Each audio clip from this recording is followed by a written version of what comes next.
Ahadi ni deni, wahenga walisema. Karibu katika mwendelezo wa makala maalum kukihusu kijiji cha utamaduni wa kabila la Wasukuma cha Salama.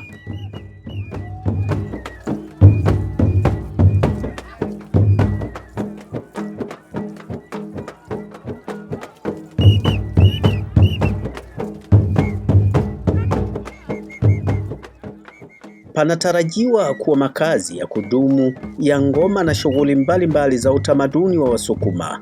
Hii ikiwa ni kutokana na baadhi ya mambo muhimu ya utamaduni wa Kisukuma kuwa mbioni kuota mbawa.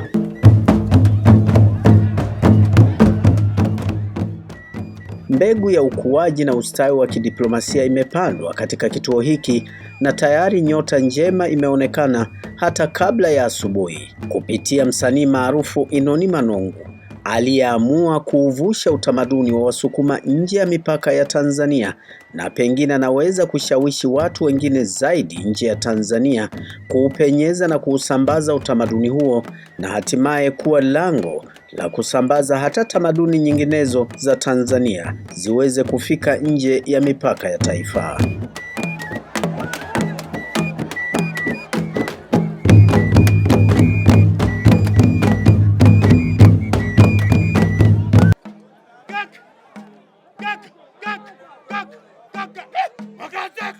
Haya yote hayakuota kama uyoga. Nyuma yake yupo mbeba maono ambaye ameona mbali na hasa tishio la utandawazi dhidi ya utamaduni asilia kwa kizazi cha sasa na kizazi kijacho.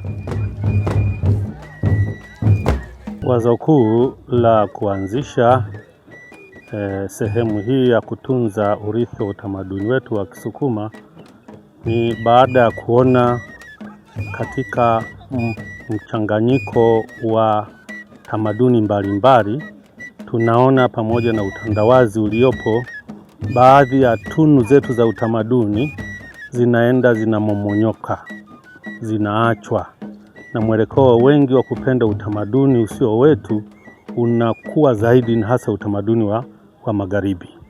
Salama itakuwa makao makuu ya burudani na shughuli za kitamaduni mahususi kabisa kwa kabila la Wasukuma lenye kitovu chake kikuu kanda ya Ziwa na lililosambaa kote nchini Tanzania. Wakazi wa eneo hili wanayo matumaini makubwa na kituo hiki, si tu kwa wacheza ngoma bali watu wote wanaoishi kuzunguka kijiji hiki, na pengine mwanzo wa fursa mpya za kiuchumi na kijamii.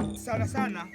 Sisi hapa tunataka faida kwanza, tunataka tuungwe na wana utamaduni. Sisi wana ngoma tunataka michezo kusudi tupate faida. Eza mbele tunaweza tukufaidika. Basi tumekuja hapa kujiunga kwa ajili ya ngoma yetu kusudi tutambulike. Popote tutakapokwenda na sisi mtupeleke huko. Tunataka tuende Ulaya ili kupitia